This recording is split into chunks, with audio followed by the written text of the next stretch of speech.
Hey everybody, Sean here, and I hope you're doing well. Yep, you read that title correctly, so let's jump right in. First, let's listen to Kat, and then look at what the Bible says. Okay, Kurt asks, I understand that we were in the Father before the creation of time. What about angels and other created things? Were they in the Father too? That's the question. No, anything that was created or just formed and created by him, they didn't live in him. We, his sons and daughters, we lived in him. When he created tribes of angels. They were created in tribes, so each tribe has their own assignment of what they're doing in heaven or other places. They were sort of like sons, because I think at one point in the Bible he calls them sons, the angels, some of the angels. Some of them who are with him have always been with him, and they didn't live in him, but nor were they created by him. Melchizedek is one of those. He's not somebody who lived on the earth and died and became Melchizedek. He's not someone who God just made himself. It says he's always been with him. The living creatures have always been with God. It's just part of his life that's around him. But any of the other ones, like Lucifer was created, he's a created being, and the other created beings, some of them, we know 1/3 of the angels followed Lucifer and sinned against God by wanting to take over. They all got kicked out, so you can see how that happens. When they chose the darkness, they got kicked out with the darkness. But no, most of the angelic tribes didn't ever live inside God. He spoke what he wanted, and then the word made them. That's exactly what the Bible says. Okay, so for those who think Kat is a good womanly teacher of God, she is not. God is the only one who is eternal, meaning having no beginning and no end.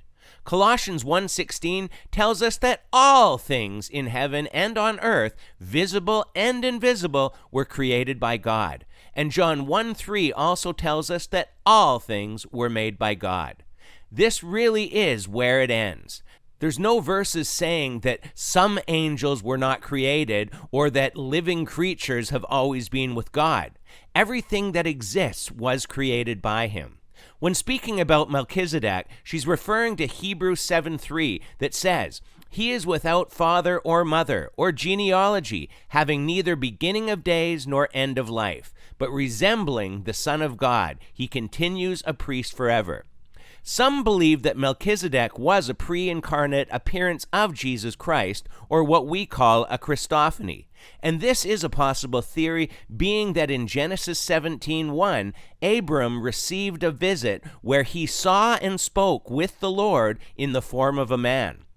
If the description in Hebrews is literal, then it could only be applied to Jesus, because no earthly king remains a priest forever, and no human being is without mother or father. If the Hebrews description is figurative, then saying he has no genealogy, no beginning or end, and an endless ministry are simply statements accentuating the mysterious nature of the person who met Abram. At the very least, Melchizedek is a type of Christ, prefiguring the Lord's ministry. But even if in some strange way there was another eternal being, which I don't believe there is, Kat speaks about this in a plural manner, referring to angels not being created and living things always being with God, which also means eternal. And this is obviously not true, but she eisegetes one passage to support her preposterous story. Please watch the many videos in the Kat Kerr playlist here on Revealing Truth and realize that she is not a woman of God and should be avoided at all costs. We're going to leave it here for today, but feel free to leave your thoughts in the comments below, and until next time, take care and God bless.